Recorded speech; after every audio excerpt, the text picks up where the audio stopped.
Araba utkalo klemo ani wolofla samba fla ani mo andoro DMS-TV channel son Johnny Antuma ayo bismillah DMS-TV sanfɛ foli anta no bankan bagana la me bago bele jili malikuno ani maliko ka akado kibaru ni o wakati sele sana anda se an bi kuna fun ba mani ka wulu da kloka ame wakilaji ko be se ga demeni kuna fulan kanina Charlie ani ka wakilna udi akilna jorla ale ko fe bi kuna fun ba mamul ni ka wulu da kloka do betalike Sima dagalali ko mi yɛrɛ kɔni bɛ sen na me wagati min na foko bi an ka Mali jamana yɛrɛ kɔni kɔnɔna na walasa ka se ka dankari o ko in na ne ka o bɔ in yɛrɛ kɔni mi an ka Mali furancɛ fanga ɲɛmaa ye n'o son excellence le général d'armée Assimi Goïta ale kɔni ye décision yɛrɛ kɔni ta k'a bɛna na fɛɛrɛ dɔw latigɛ walasa ka dankari nin ko in na o ko hukumu yɛrɛ de kɔni kɔnɔna na an ka Mali feereko ministre ni o ye Musa Alassane Diallo ye ale ni siman dilanbaga ni a feerebagaw yɛrɛ kɔni ye ɲɔgɔn ye kɛ an ka Mali jamana yɛrɛ kɔni kɔnɔna na ɲɔgɔn ye min yɛrɛ kɔni senfɛ o ye bɛnkan yɛrɛ kɔni sɔrɔ siman sɔngɔ yɛrɛ kɔni na an ka Mali fantan a naani bɛɛ lajɛlen na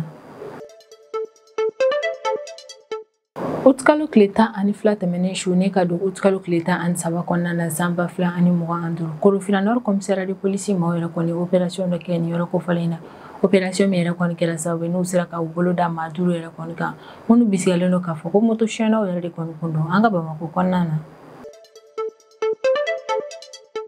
Kasangani recensement mi yɛrɛ kɔni kɛra an ka jamana foroba cakɛda baarakɛlaw yɛrɛ kɔni kan ni o kɛra sababu ni bɔ kɛra kalama k'a fɔ ko min yɛrɛ kɔni an ka foroba cakɛdaw yɛrɛ kɔni ko agent ba 36 ni dɔɔni yɛrɛ kɔni bɛ yen nɔ minnu si ma ye ɲɛna n'olu ma na o ka recensement yɛrɛ kɔni kɛ kasangani o ko in ye tɛnɛ tɛmɛnen Utkalo tile 25 Zanba 2025 an ka Mali furancɛ fanga ɲɛmaa n'o ye son excellence le général d'armée Assimi Goïta ale bɛ an ka jamana ministre dɔw yɛrɛ kɔni wele walasa u ka se ka ɲɔgɔn ye yɛrɛ kɔni kɛ Kuruba Palais la ɲɔgɔn ye min yɛrɛ kɔni senfɛ furancɛ fanga ɲɛmaa ale kɔni décision yɛrɛ kɔni ta ni ka ɲɛsin ni fonctionnaire ba 36 ni dɔɔni ni yɛrɛ kɔni ma An bɛ wagati min na i n'a fɔ ko bi an ka Mali yɛrɛ kɔni conteneur caman yɛrɛ kɔni bloqué bɛ Sénégal faaba ni o ye Dakar o port yɛrɛ kɔni na o ko hukumu yɛrɛ de kɔni kɔnɔna na an ka Mali autorités yɛrɛ kɔni bɛ wuli ka taa Sénégal jamana yɛrɛ kɔni kɔnɔna na yɔrɔ min na u ye kuma ɲɔgɔnya tɛmɛ u ni Sénégal autorité ma ɲɔgɔn cɛ la walasa ka se ka fɛɛrɛ yɛrɛ kɔni tigɛ cogo min Mali ka ni conteneur minnu yɛrɛ kɔni bloqué bɛ Dakar port yɛrɛ kɔni na ka fɛɛrɛ latigɛ conteneur ninnu ka se ka na an ka Mali jamana kɔnɔna na Kasangani san nabaliya yɛrɛ kɔni Gao region kɔnɔna na min ye Gao dɔnnikɛlabaw yɛrɛ kɔni olu farala ɲɔgɔn kan ni ka seliba dɔ yɛrɛ kɔni kɛ ale ni duwawuta dɔ yɛrɛ kɔni kɛ walasa min ye san ye ale kɔni ka se ka na Gao region kɔnɔna na cogo min sumanw yɛrɛ kɔni bɛ se ka kisi Jean-Luc Mélenchon ni ale de ye France Insoumise yɛrɛ kɔni sigibaga ye sen kan ni ma kofɔlen yɛrɛ kɔni kasangani France ka premier ministre ka bɔli ye don tɛmɛnenw na ni o y'a yira k'a fɔ ko France yɛrɛ kɔni bɛ sira jugu kan bɛ wagati min na fɔ ko bi ka d'a kan ko min ye julu ye ko baden yɛrɛ de kɔni bɛ France kan na o ko hukumu yɛrɛ de kɔni kɔnɔna na Jean-Luc Mélenchon yɛrɛ kɔni ale bɛ bɔ ni ka kuma ka ɲɛsin ni koɲɛ ma ala yɛrɛ k'a fɔ k'olu bɛna fɛɛrɛ yɛrɛ kɔni kɛ ni ka procédure dɔ yɛrɛ kɔni sigi sen ka procédure min yɛrɛ kɔni nana kɛ sababu ye ni ka Emmanuel Macron yɛrɛ kɔni bɔ France jamana ɲɛmaa yɛrɛ kɔni na ka d'a kan bɛ wagati min na fɔ ko bi ko min ye Emmanuel Macron k'a ye France yɛrɛ kɔni bila kɔnɔ juguba de kɔnɔna na ni kunnafoni ban de bɛ an bolo kɔrɔ bi an bɛna minnu walawala aw ye bidon kibaru kɔnɔna na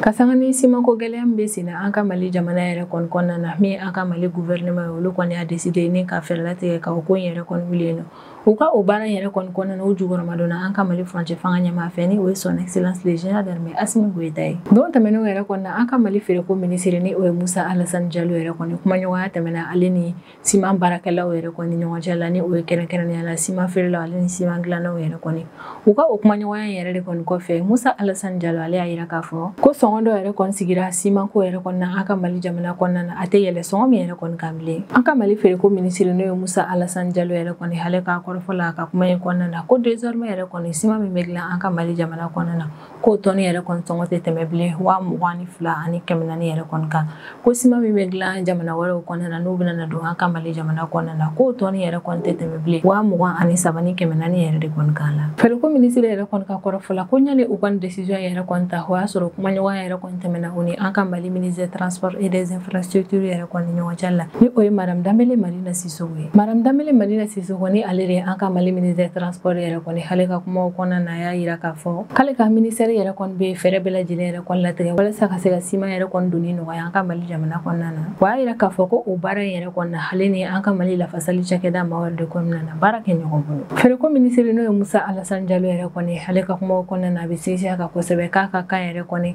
an ka jamana ciment feerelaw bɛɛ lajɛlen ka ni sɔngɔ ninnu bato wa a bɛ hakilisigi kuma yɛrɛ kɔni fɔ jamana kɔnɔdenw ɲɛna ko ale ka ministère ni o ye feereko ministère yɛrɛ kɔni ko bɛ fɛɛrɛ bɛɛ lajɛlen latigɛ walasa décision kura min yɛrɛ kɔni taara ciment sɔngɔko la an ka Mali jamana kɔnɔna na o décision in ka labaara wa décision in ka labato Mali ciment feerelaw bɛɛ lajɛlen yɛrɛ kɔni fɛ yɔrɔ yɛrɛ kɔni na maa minnu sen donna ni négociation baara nin yɛrɛ kɔni na an bɛ o ministère fo kosɛbɛ u ka cɛsiri baaraw yɛrɛ kɔni na ni wagati in kɔnɔna na wa yɛrɛ kɔni fɛnɛ sen fɛ an bɛ aw la kunnafoniya ko min yɛrɛ kɔni ye ciment ko sɔngɔ ye an bɛ wagati min na fo ko bi an ka Mali jamana kɔnɔna na ko yɛlɛma donna o la yɛrɛ kɔni ko ciment min bɛ dilan an ka Mali jamana yɛrɛ kɔni kɔnɔna na k'ale tɔni yɛrɛ kɔni tɛ tɛmɛ bilen 22,2 ni 400 yɛrɛ kɔni kan ko ciment min bɛ bɔ jamana wɛrɛw kɔnɔna na ne ka na an ka Mali jamana kɔnɔna na o sɔngɔ fɛnɛ yɛrɛ kɔni tɛ tɛmɛ 23,3 ni 400 yɛrɛ kɔni kan bilen an ka Mali fantan a naani bɛɛ lajɛlen na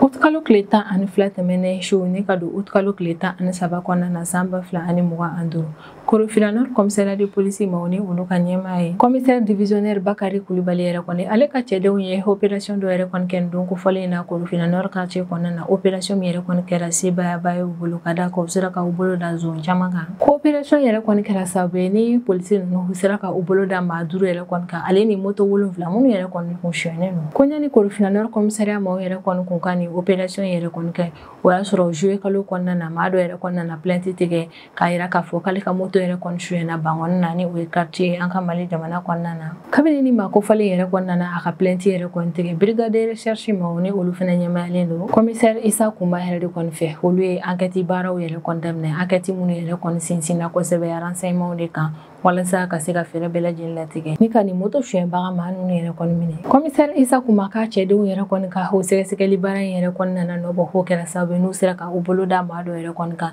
o y'a sɔrɔ moto suyɛnnen kelen yɛrɛ kɔni kun bɛ ale bolo commissaire maaw yɛrɛ kɔni kelen ni ka u bolo da ni maa fɔlɔ yɛrɛ kɔni kan n'o y'a sɔrɔ moto suyɛnnen yɛrɛ kɔni kun bɛ ale bolo u tilalen ale yɛrɛ kɔni minɛli la u taara ka sokɔnɔna yɛrɛ kɔni woloma wolomali yɛrɛ de kɔni sen fɛ u taara bɔ moto 6 fɛnɛ kan yen nɔ minnu bɛɛ lajɛlen ko suyɛnnen don commissaire maaw ka kɔrɔfɔ la ko ni maa kofɔlen yɛrɛ kɔni kun kɛmɛ ne ka moto ni yɛrɛ kɔni dogo ko ɲuman ko nka commissaire maaw yɛrɛ kɔni ka cɛsiralen n'u ka baara kɛ ko ɲuman o kɛra sababu n'u sera ka moto ni yɛrɛ kɔni maa fɔlɔ minɛna polisi ni yɛrɛ kɔni fɛ ɲininkali minnu tɛ kunna ale yɛrɛ kɔni na o ɲininkali ninnu sen fɛ a y'a yira k'a fɔ ko tiɲɛ yɛrɛ kɔni na ko ale yɛrɛ kɔni ni moto kofɔlen suyɛ wa a y'a yira k'a fɔ ko maa 4 wɛrɛ fɛnɛ yɛrɛ kɔni bɛ nin ko in na minnu ye ale ka complice de o yɛrɛ kɔni kɛlen polisi ni ye u teliya ni ka taa o maa 4 ni yɛrɛ kɔni minɛ ni olu kun ye complice yɛrɛ de kɔni olu fɛnɛ minɛlen yɛrɛ kɔni u y'a cɛntigɛ k'a fɔ ko olu sen donna moto suyɛn caman yɛrɛ kɔni na an ka Bamakɔ kɔnɔna na mɔgɔ 5 minnu yɛrɛ kɔni minɛna commissariat maaw yɛrɛ kɔni fɛ a yirala k'a fɔ ko maa yɛrɛ kɔni si b'a daminɛ san 17 la ni k'a bila san 23 de la ko wa maa yɛrɛ kɔni minɛna ni ka u bila an ka kiriko maaw yɛrɛ kɔni ka bolo kan walasa don n'a nataw yɛrɛ kɔni na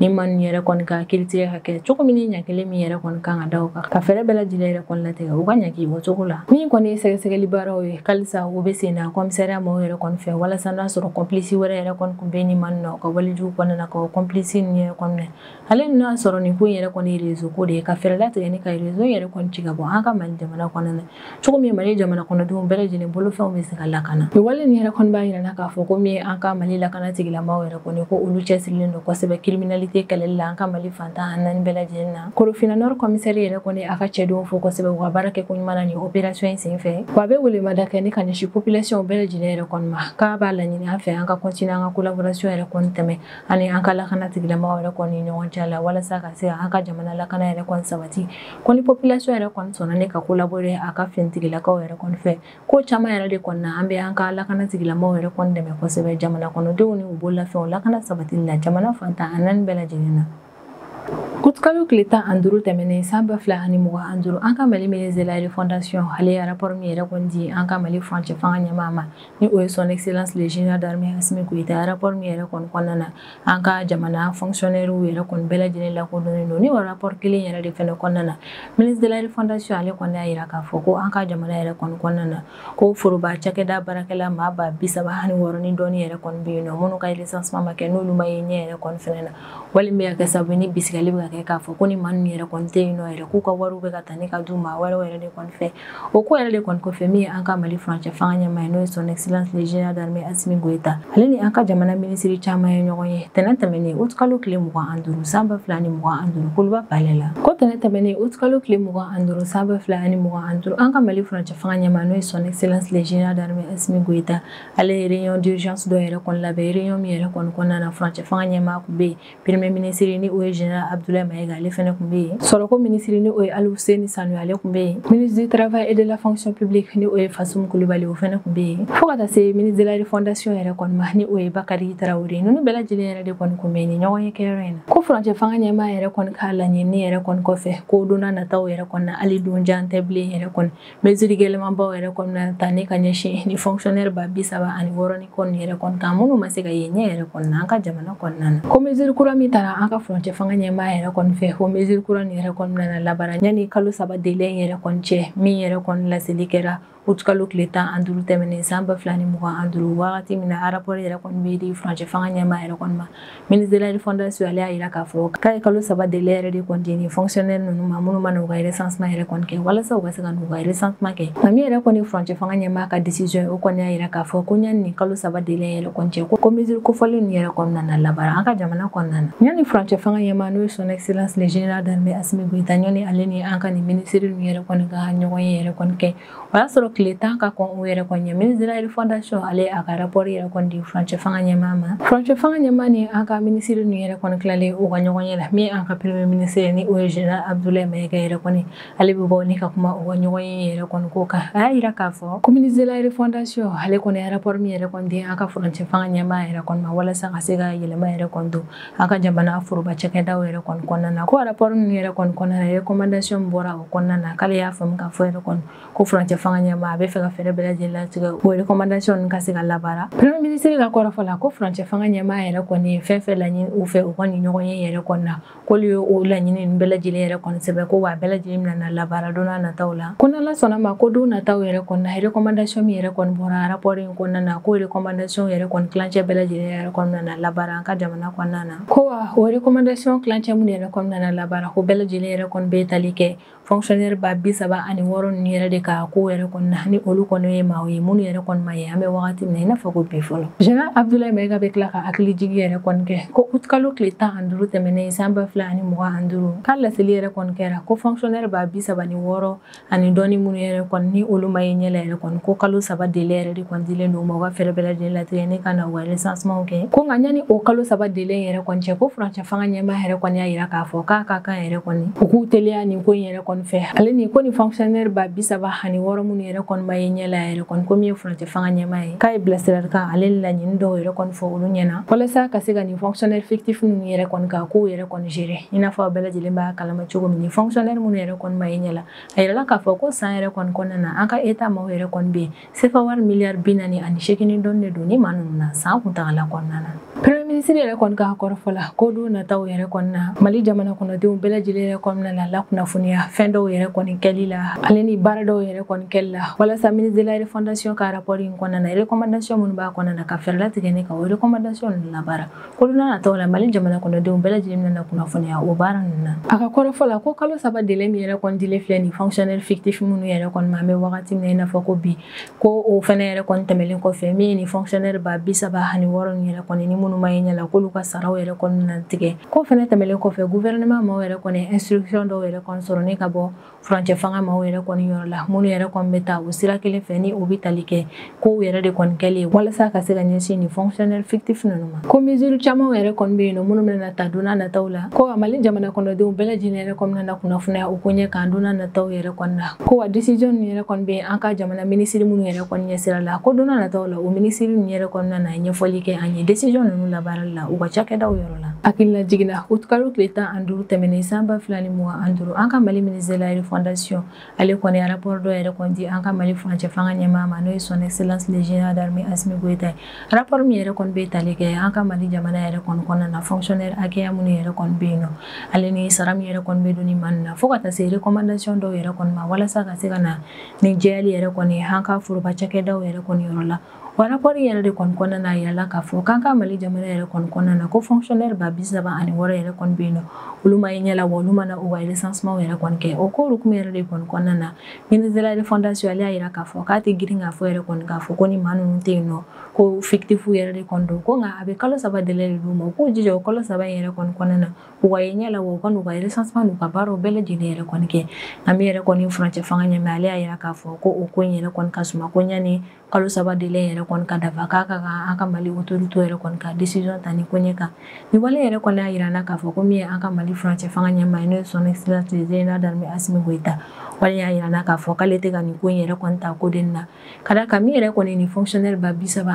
dɔɔnin yɛrɛ kɔni san kɔnɔna na an ka état yɛrɛ kɔni kun bɛ CFA wari miliyari 48 yɛrɛ de kɔni don ni maa ninnu na min kɔni mesure min bɛna taa ni maa ninnu ka don nataw la premier ministre ale y'a yira na k'a fɔ k'an k'an sɔgɔlen yɛrɛ kɔni to kunnafoni siraw yɛrɛ kɔni na ka da kan ko décision minnu yɛrɛ kɔni bɛna taa ni ko ɲɛ kan ko don nataw la Mali jamana kɔnɔdenw bɛɛ lajɛlen bɛna lakunnafoniya o ko yɛrɛ kɔni na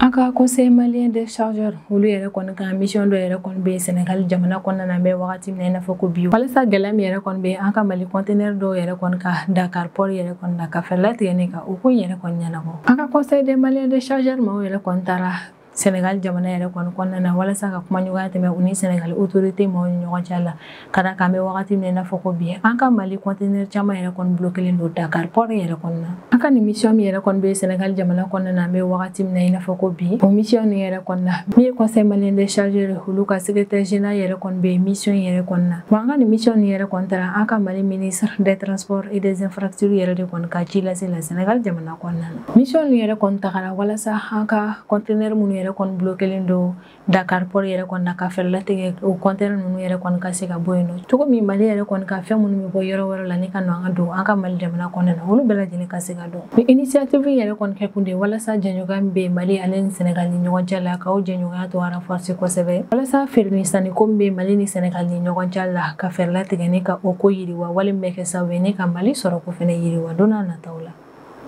an bɛ wagati min na i n'a fɔ ko bi Gao région yɛrɛ kɔni kɔnɔna na Gao sɛnɛkɛlaw yɛrɛ kɔni y'a yira k'a fɔ k'u jɔrɔlen don kosɛbɛ sannabaliya ko in na Gao région kɔnɔna na walasa ka dankari o ko in yɛrɛ kɔni na kunu tarata août kalo tile 26 san 2025 Gao dɔnnikɛlaw yɛrɛ kɔni farala ɲɔgɔn kan ka duwawu taba dɔ yɛrɛ kɔni kɛ Kowat misiri yɛrɛ kɔni na ni nin yɛrɛ kofɔlen yɛrɛ kɔni bɛ château d'eau de kɛrɛfɛ Gao sɛnɛkɛlaw yɛrɛ kɔni ka kɔrɔfɔla ko kabini samiya yɛrɛ kɔni daminɛna an ka Mali jamana yɛrɛ kɔni kɔnɔna na sannabaliya o kɔni bɛ ka kɛ menace ye kosɛbɛ dannikɛfɛnw ma wa filɛ ni ka ni duwawu taba min yɛrɛ kɔni kɛ walasa san yɛrɛ kɔni ka se ka na o ko yɛrɛ kɔni sen fɛ Gao sigibaa maaw bɛɛ lajɛlen yɛrɛ kɔni y'a yira k'a fɔ k'u jigi dalen don a kan k'a fɔ ko nin duwawu taba in yɛrɛ kɔni nana kɛ sababu ye ni san o kɔni bɛ na kosɛbɛ Gao région kɔnɔna na wale min fɛnɛ yɛrɛ kɔni nana kɛ sababu ye ni dannikɛfɛn minnu yɛrɛ kɔni bɛ Gao région kɔnɔna na o dannikɛfɛn nin yɛrɛ kɔni bɛ kisi don n'a nataw la sisan an bɛ tɛmɛ an ka jamana kɔfɛ kibaruyaw ye o kɔnɔna na an bɛ taa Côte d'Ivoire jamana kɔnɔna na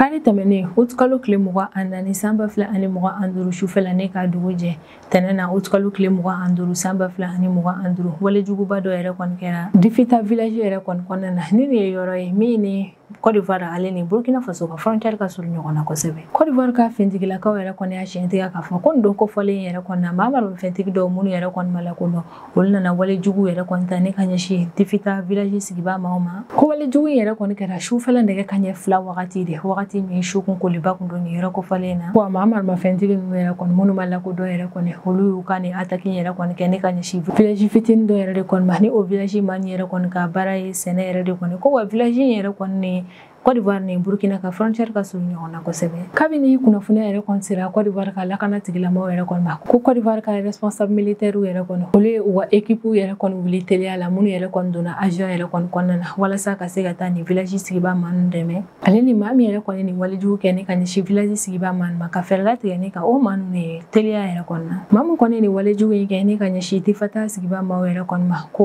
wagati min Côte d'Ivoire ka renfort yɛrɛ kɔni bɛ na o y'a sɔrɔ maa ninnu kun bolila ka ban ka Côte d'Ivoire lakana lakana tigilama olu kɔni zone ko fɔlen yɛrɛ kɔni kɔnɔnaw bɛɛ lajɛlen yɛrɛ kɔni woloma o wolomali yɛrɛ de kɔni kɔfɛ u taara bɔ bilanjugu dɔ yɛrɛ kɔni kan a yirala k'a fɔ ko sɛnɛkɛla 4 bɔnna ani nani attaque in senfɛ ko maa kelen min an bɛ wagati min na i n'a fɔ ko bi ale yɛrɛ kɔni tunnen don maa si tɛ ale ta yɔrɔ dɔn ko muso kelen bɛ yen nɔ o joginna jogintogo jugu yɛrɛ kɔni na k'o dabɔ tasuma yɛrɛ kɔni na ko wa an bɛ wagati min na i n'a fɔ ko bi muso ko fɔlen ale kɔni bɛ dɔgɔtɔrɔso la ko fɛnɛ tɛmɛlen kɔfɛ maa maramafɛntigi minnu ye nin wale jugu in yɛrɛ kɔni kɛ u ye tasuma mɛnɛ so caman na u ye bagan caman suɲɛ bolimafɛn caman kun bɛ yen nɔ u ye tiɲɛni don olu la u ye dɔw fɛnɛ suɲɛni ka taa ni o ye u fɛ min ye Côte d'Ivoire ka état major général des armées yɛrɛ kɔni ale bɛ communiqué kɛ nin wale jugu in kɔfɛ communiqué min yɛrɛ kɔni kɔnɔna na a b'a ka condoléance yɛrɛ kɔni kɛ ni ka ɲɛsin nin village maa ninnu yɛrɛ kɔni ma kɛrɛnkɛrɛnnenya la maa minnu ka mɔgɔw yɛrɛ kɔni ni tora nin attaque yɛrɛ kɔni na wa a bɛ nɔgɔya da yɛrɛ kɔni kɛ maa joginnen ninnu fɛnɛ ye ko sɛgɛsɛgɛli baara yɛrɛ kɔni bɛ sen na Côte d'Ivoire ka autorité maaw yɛrɛ kɔni fɛ an bɛ wagati min na i n'a fɔ ko bi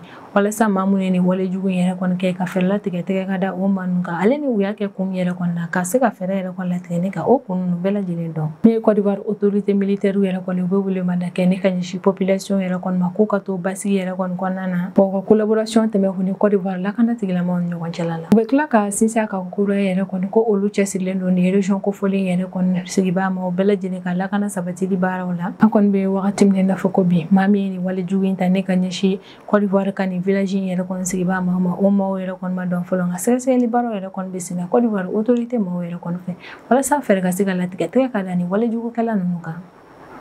an kɔni bɛ wagati min na i n'a fɔ ko bi Faransi jamana yɛrɛ kɔni kɔnɔna na fɔɲɔgɔnkɔ caman yɛrɛ kɔni bɛ yen nɔ ka d'a kan min ye Faransi ka premier ministre ni o ye François Bayrou yɛrɛ kɔni ale ye laseli kɛ don tɛmɛnenw yɛrɛ kɔni na k'an bɛ wagati min na i n'a fɔ ko bi ko jurugulon bɛ Faransi yɛrɛ kɔni kan na ko n'a bɛ ka taga ko ɲɛfɛ yɛrɛ kɔni k'a bɛ kɛ kojuguba yɛrɛ de kɔni ye Faransi ma o ko yɛrɛ kɔni ko hukumu kɔnɔna na France Insoumise yɛrɛ kɔni fondateur ni o ye Jean-Luc Mélenchon yɛrɛ kɔni ale y'a yira k'a fɔ ko wale jugu min yɛrɛ kɔni bɛ Faransi jamana kɔnɔna na bɛ wagati min na i n'a fɔ ko bi k'o ye Macron ye a y'a yira k'a fɔ ko septembre kalo tile 8 nata in yɛrɛ kɔni na san 2025 vote min yɛrɛ bɛna kɛ Faransi assemblée yɛrɛ kɔni na ni o vote ko in yɛrɛ kɔni laɲinina Faransi ka premier ministre yɛrɛ kɔni fɛ ko ni o vote yɛrɛ kɔni ma se ka falenni yɛrɛ kɔni don min ye Jean-Luc Mélenchon yɛrɛ kɔni ale y'a yira k'a fɔ k'u bɛna fɛɛrɛ latigɛ ka Emmanuel Macron yɛrɛ kɔni wuli ka bɔ a ka président jɔyɔrɔ la Faransi jamana kɔnɔna la kunu tarata août kalo tile 26 san 2025 Jean-Luc Mélenchon ale yɛrɛ kɔni kun bɛ kunnafoni sira dɔ la kunnafoni sira min yɛrɛ kɔni na a y'a yira k'a fɔ ko septembre kalo tile 8 nata in na san 2025 vote min yɛrɛ kɔni nana kɛ Faransi assemblée yɛrɛ kɔni na ko ni o vote in yɛrɛ kɔni na ni François Bayrou ale yɛrɛ kɔni ma Faransi assemblée ma o ka danaya yɛrɛ kɔni sɔrɔ ko min ye Emmanuel Macron ko bɛ wuli ka bɔ président jɔyɔrɔ la ko Emmanuel Macron ka fanga maaw yɛrɛ kɔni ko négociation foyi tɛ se ka kɛ u fɛ ko a ka kan yɛrɛ kɔni ko Emmanuel Macron yɛrɛ kɔni bali ka premier ministre sabanan wɛrɛ sigi o kunna min nana tila ka premier ministre kɔrɔ tɔ ninnu ka baara kelen in de kɛ ni o de ye ka Faransi yɛrɛ kɔni pousser halisa k'a bila jurutaw la ko walasa ka se ka Emmanuel Macron yɛrɛ kɔni bali a ka premier ministre sabanan wɛrɛ yɛrɛ kɔni sigi min nana tuguni ka na ni politique kelen yɛrɛ kɔni ye k'a ka kan o ka Emmanuel Macron wuli ka bɔ a ka président jɔyɔrɔ la ko wale jugu fɛn fɛn bɛ Faransi jamana kɔnɔna na bɛ wagati min na i n'a fɔ ko bi ko ye Macron yɛrɛ de kɔni ye ko yɛrɛ de kɔni na sira surumani ye min ye maa min na ni wale jugu ye o ka wuli ka taga ka bɔ yen Jean-Luc Mélenchon yɛrɛ kɔni ka kɔrɔfɔ la k'u ɲɛsin ko kunba yɛrɛ kɔni ma ko min ye François Bayrou ye ni o ye Faransi premier ministre yɛrɛ kɔni ko Faransi bɛ kɔlɔn min kɔnɔ an bɛ wagati min na i n'a fɔ ko bi ko o nɔ t'o ye ko ɲani François Bayrou yɛrɛ kɔni ka na premier ministre jɔyɔrɔ yɛrɛ kɔni na ko ministre fɛn fɛn yɛrɛ kɔni na ale ɲɛ yɛrɛ kɔni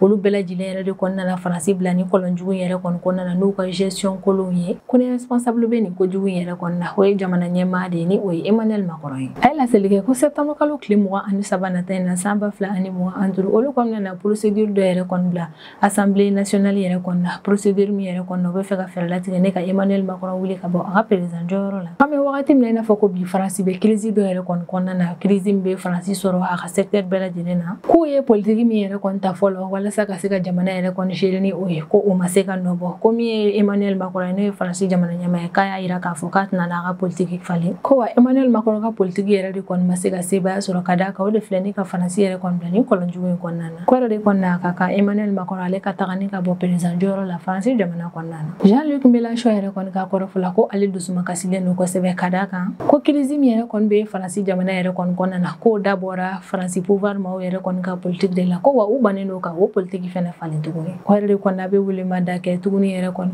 ko Faransi maaw ka fɛɛrɛ bɛɛ lajɛlen latigɛ walasa u ka don u ka république wɔɔrɔnan kɔnɔna na ko n'u donna u ka république wɔɔrɔnan yɛrɛ kɔni kɔnɔna na fili fɛn fɛn u sɔrɔ république duurunan yɛrɛ kɔni kɔnɔna na u b'o fili nin bɛɛ lajɛlen yɛrɛ kɔni ko corriger république warana konna na akon be wakati ne na fogo bi faransi kon jamana konna na crise mbe o kembe ni ka faransi jamana kono do bela jinere kon joro ko sebe wa kana kana ne ala tane tamene utkalo kle mo anduru samba flani mo anduru faransi ga premier ministre ni o François Bayrou ere kon ale borone ka déclaration nge ka ira ka fogo faransi be kolon jugo bare konna na kada ka kube ga taga siram yere kon fe ko juru chambe o kana foka da matame yere kon wala yere kon kera sabe ni ka faransi jamana kono den chama jigla te faransi ko yere konna wala de konna Emmanuel Macron ka opposant chama yere kon ka ira ka fo ko solution ko ne mi we Emmanuel Macron ka wuli ka boyno kada ka politique mi bi abolo wala flene ka faransi yere kon blani kolon jugu bayen konna ko wa banen do ni ka aga o politique fi na falen to ni ne be da sigi an bidon kibarula ama kan bagana la me bago bele jile fo mali kono an mali ko ka ambe wa kina ji ka be segan de meni kuna funan kan ina charlie ani ka o kila o dia kan la jorla wala ko fa amba fa na ko o kan be anyo na werema